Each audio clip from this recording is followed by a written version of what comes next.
The Prussian military theorist Karl von Clausewitz famously declared that war is merely the continuation of policy by other means. It is a maxim often quoted in the sterile halls of war colleges, but it is rarely understood in its full, terrifying scope by those who have never had to bleed for it. Violence on the global geopolitical stage is never arbitrary. It is never simply a spasm of anger. It is a calculated lever, a mechanism of extreme coercion designed to shatter an adversary's political will and completely reshape the economic realities of the globe. Today, the world is witnessing the purest, most devastating application of Clausewitzian theory in modern history. The date is late March 2026. For exactly 4 weeks, the global economy has been held hostage in a narrow, 21-mile-wide channel of water, the Strait of Hormuz. Following the joint United States and Israeli airstrikes on February 28, a massive decapitation strike that eliminated Supreme Leader Ali Khamenei and plunged the entire Middle East into outright war, the Islamic Republic of Iran did not surrender. They did not capitulate, as the war planners in Washington had allegedly hoped. Instead, Tehran activated a geopolitical doomsday protocol, sealing off the world's most vital maritime chokepoint. This is Operation Epic Fury. And the fallout from this conflict has unleashed a geo-economic firestorm that is currently dismantling the foundations of global trade, energy, and food security. The conflict has devolved into a brutal, bloody stalemate.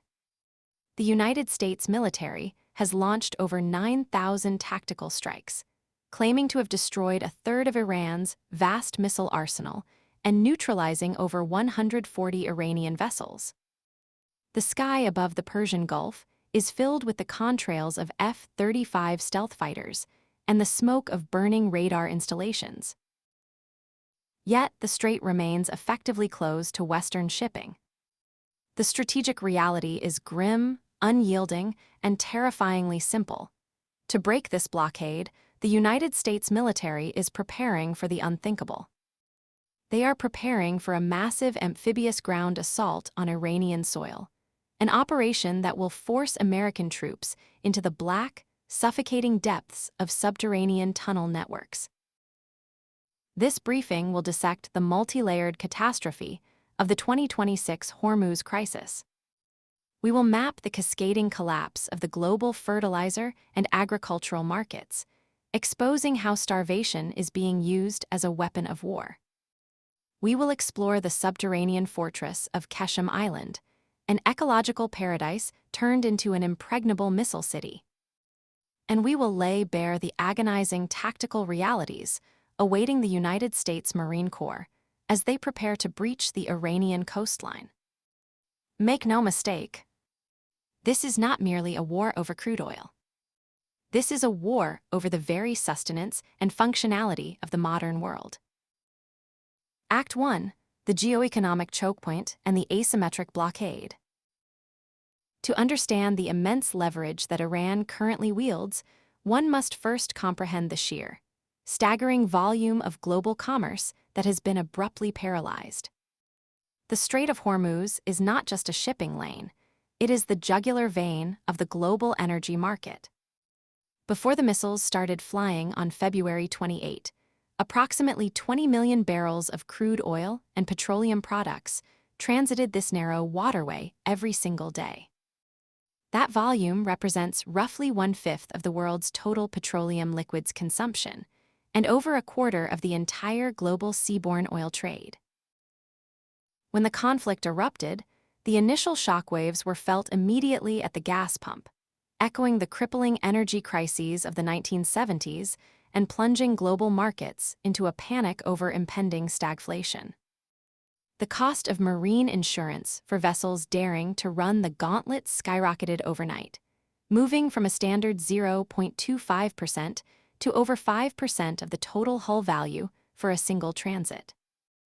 As of late March, hundreds of crude and liquefied natural gas, or LNG, tankers sit immobilized at anchorages outside the strait.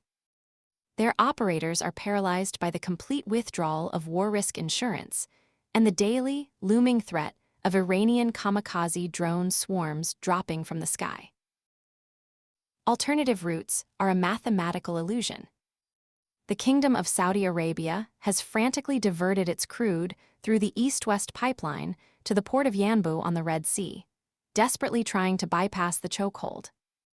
The United Arab Emirates has similarly routed its oil via the Abu Dhabi crude oil pipeline to the port of Fujairah on the Arabian Sea.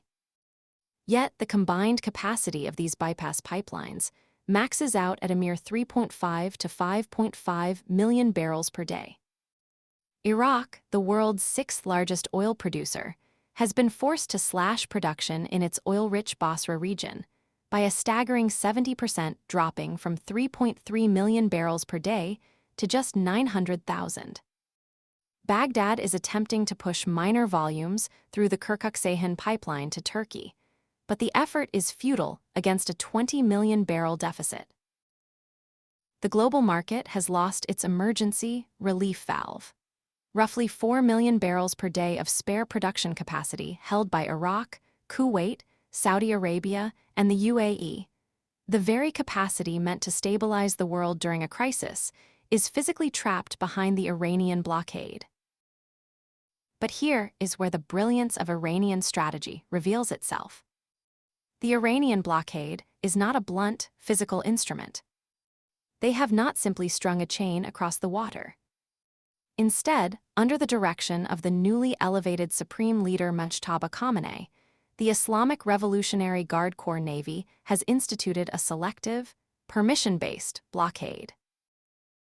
They have transformed the Strait of Hormuz from an open international sea lane into a managed, politically contested corridor. Vessels flagged to nations perceived as allied with the United States or Israel face immediate harassment, boardings, and ballistic missile strikes. Conversely, ships affiliated with China, Russia, or politically neutral states are permitted passage, but only after rigorous vetting, individual approval, and direct communication with IRGC commanders through informal back-channel networks. The Iranian ambassador to South Korea recently declared that even non-hostile states must coordinate with Iranian military authorities for approval to transit the channel. Right now, 26 South Korean vessels sit stranded, bobbing in the water, awaiting Tehran's blessing.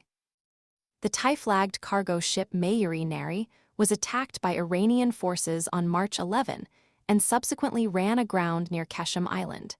3 of its mariners remain missing. Through this selective gatekeeping, Iran is actively using the strait as a political tool. This is Clausewitz in action. War as the continuation of policy.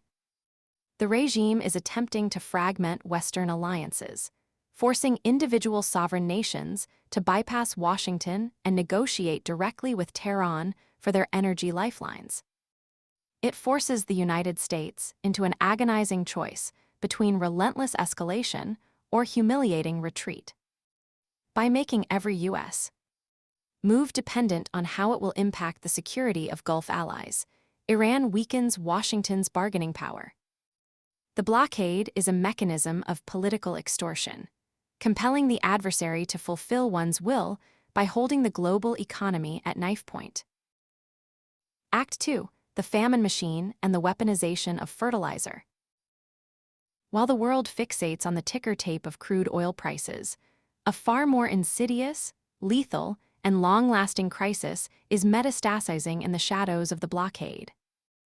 The Persian Gulf region is not just a reservoir of dead dinosaurs and hydrocarbons.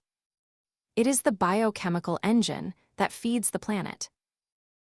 The closure of the Strait of Hormuz has triggered a catastrophic, unprecedented disruption to the global fertilizer trade. We are not just talking about fuel for cars, we are talking about the basic building blocks of human sustenance. The Gulf region accounts for roughly 43% of global seaborne urea exports, 44% of seaborne sulfur, and over a quarter of all traded ammonia.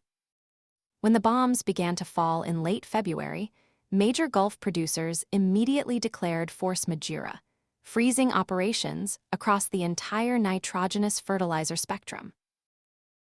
Nitrogen fertilizers are the absolute bedrock of modern agriculture. They account for nearly 60% of total global fertilizer use. They are indispensable for growing staple grain and cereal crops like wheat, rice, and maize crops that provide over 40% of the entire globe's caloric intake. And nitrogen fertilizers depend almost entirely on natural gas. +2. To synthesize ammonia, natural gas must be burned at extreme, high pressure in the presence of hydrogen. With the strait closed, a staggering 20% of the world's liquefied natural gas exports are physically trapped. The primary feedstock required for global food production has been choked off at the source. The result is a secondary supply chain collapse that mirrors the fertilizer crisis triggered by the 2022 Russian invasion of Ukraine. But this time, the world has significantly fewer alternative supply routes available. The fallout from this disruption is absolute, indiscriminate, and devastatingly swift. In the United States, the blockade coincided directly with the critical spring planting season. American farmers, already operating on razor-thin margins and battling inflation, are now facing a catastrophic spike in input costs. Urea prices surged by 25% in the opening week of the war alone. Egyptian urea skyrocketed to a staggering $625 per metric ton practically overnight. Farmers are facing a double shock, crippled by the rising prices of both the fuel needed to run their tractors and the fertilizer needed to grow their crops. But the true horror of this disruption, the real human toll, lies in the developing world. India is the world's largest importer of diammonium phosphate, or DAP. It relies on Saudi Arabia and Morocco for 46% of its DAP supply. Today, Indian fertilizer firms, along with those in Bangladesh and Pakistan, have been forced to completely cease production as their natural gas supplies from Qatar simply evaporated. Look at Brazil. Brazil is an agricultural superpower, the breadbasket for much of the world. But it imports over 80% of its fertilizers, relying heavily on Middle Eastern nitrogen and phosphates. Without Gulf urea, Brazil cannot grow soybeans. And without Brazilian soybeans, China cannot feed its massive livestock sector, threatening the food security of 1.5 billion people. The global food chain is snapping link by link. This is not collateral damage. This is the deliberate, systematic weaponization of food.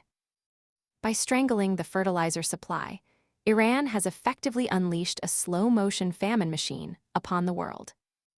The strategy is brutally clear: drive up global inflation, spike the cost of staple crops, and trigger mass, uncontrollable social unrest in vulnerable nations across the globe. Tehran calculates that the ensuing global instability, the riots, the hunger, the collapsing governments will exert unbearable political pressure on the United States to halt its military campaign and negotiate on Iranian terms. This is Clausewitz taken to its most macabre extreme. War is the continuation of policy, and if policy dictates that the enemy must submit, then starvation becomes a perfectly viable weapon. Iran is attacking the enemy's center of gravity, which in this case is the basic stability and sustenance of the global populace. Act 3, the Sulfur Nexus and the asymmetric strike on the defense industrial base. But the geo-economic genius of the Iranian blockade does not stop at food. There is another element trapped behind the Strait of Hormuz, an element that perfectly bridges the gap between agricultural survival and high-tech military supremacy. That element is sulfur. Sulfur is a largely overlooked commodity by the general public, but it is the foundational pillar of modern industrial production. Nearly 90% of global sulfur is produced as a byproduct of oil refining and natural gas extraction. With refining activity halted across the Gulf, global seaborne sulfur shipments, of which the Strait of Hormuz handles roughly 44 to 50%, have plummeted to near zero. The market reaction has been violent. U.S.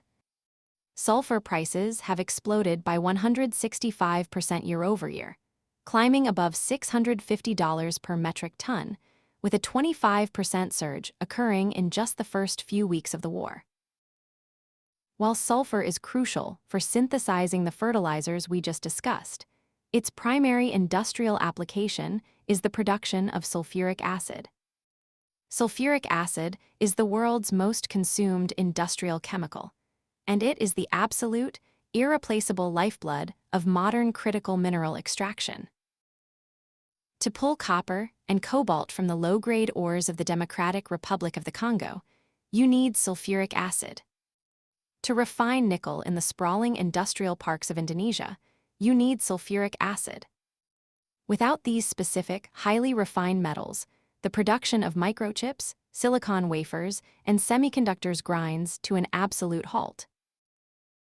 And without semiconductors, you cannot build precision-guided munitions. You cannot build Tomahawk cruise missiles. You cannot build the F-35 Lightning II stealth fighters that are currently dropping bombs on Iranian soil. The United States military-industrial base, already strained by the necessity of replacing assets destroyed in the early weeks of Operation Epic Fury, is now facing a paralyzing supply chain shock.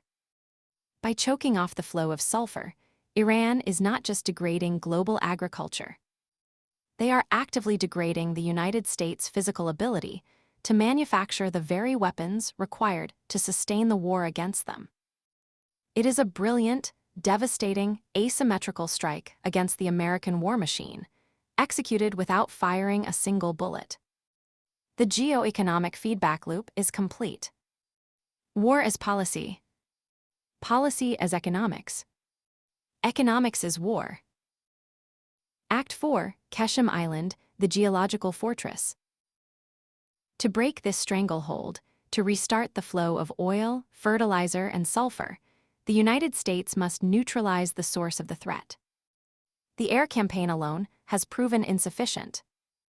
And the absolute epicenter of Iran's area denial capability lies on a piece of land known as Qeshm Island. Geographically, Qeshm is a behemoth. Spanning approximately 1,445 square kilometers, nearly 558 square miles, it is the largest island in the Persian Gulf.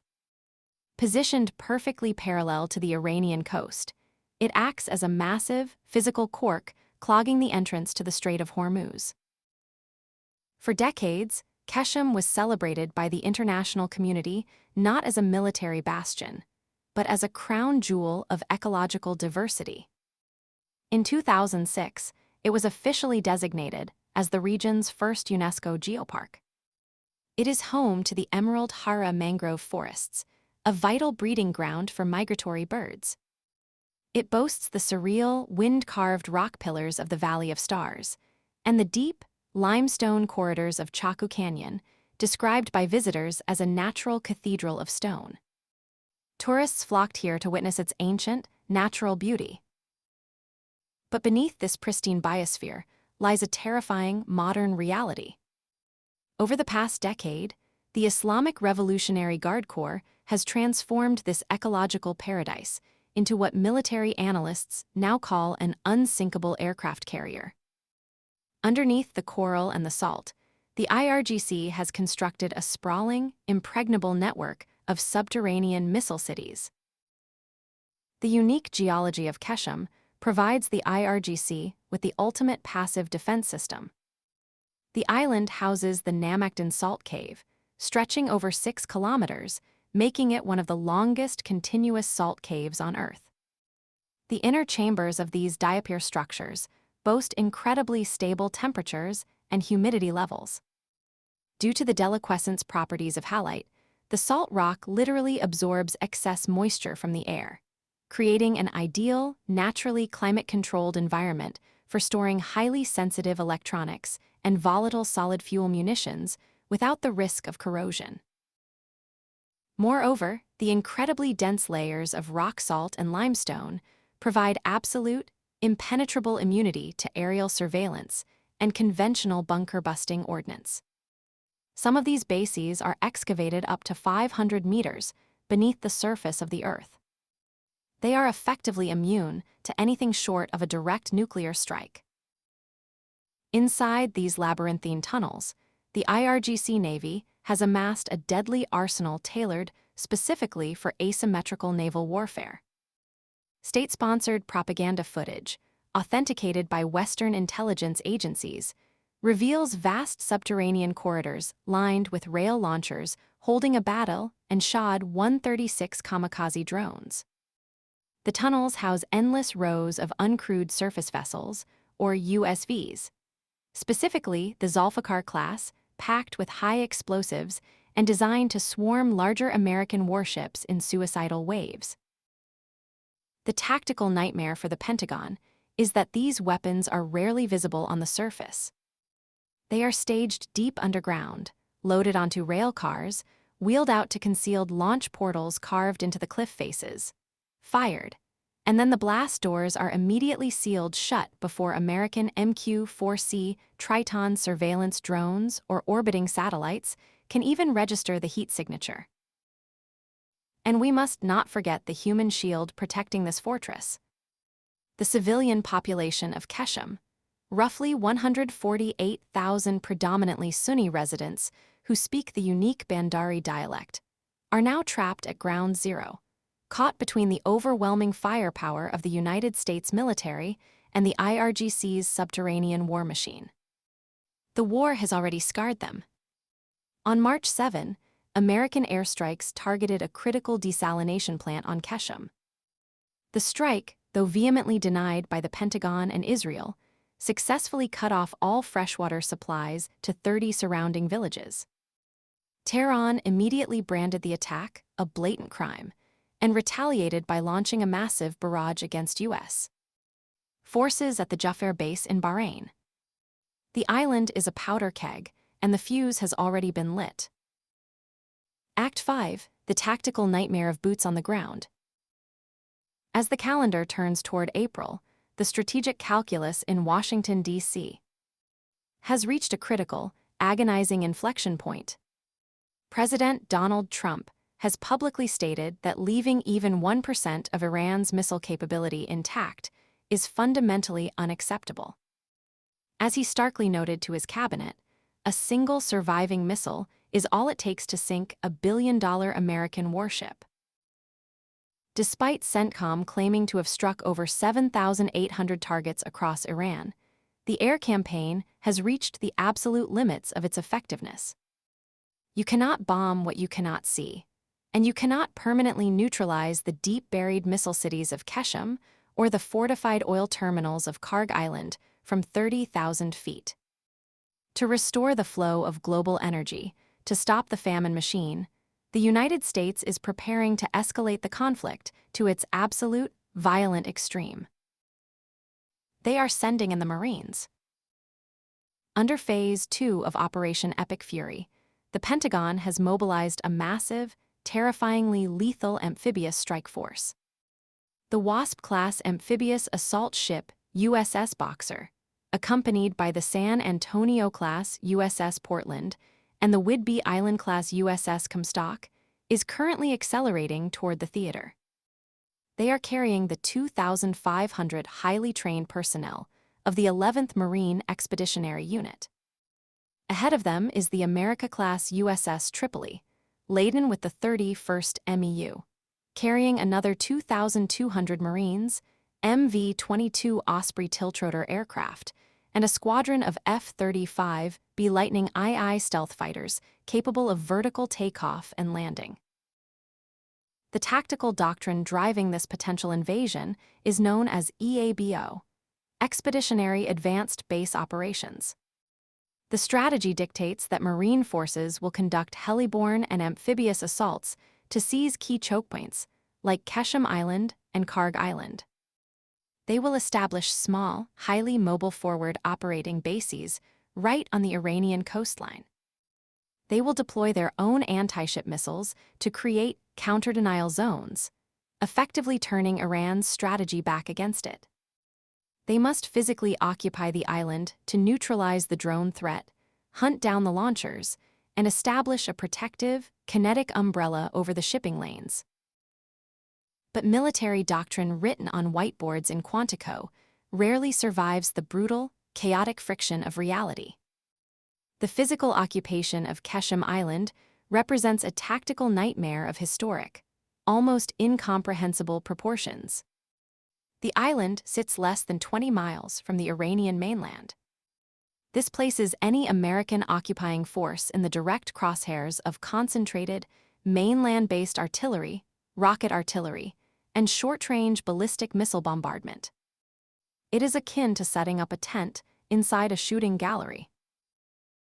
But the true horror awaits them underground. To pacify Qeshm, to actually stop the missiles, the Marines will have to enter the Namekden salt caves. They will have to execute subterranean warfare against an entrenched enemy. The United States military has spent the last 2 decades fighting insurgents in the sun-baked deserts of Iraq and the high mountains of Afghanistan.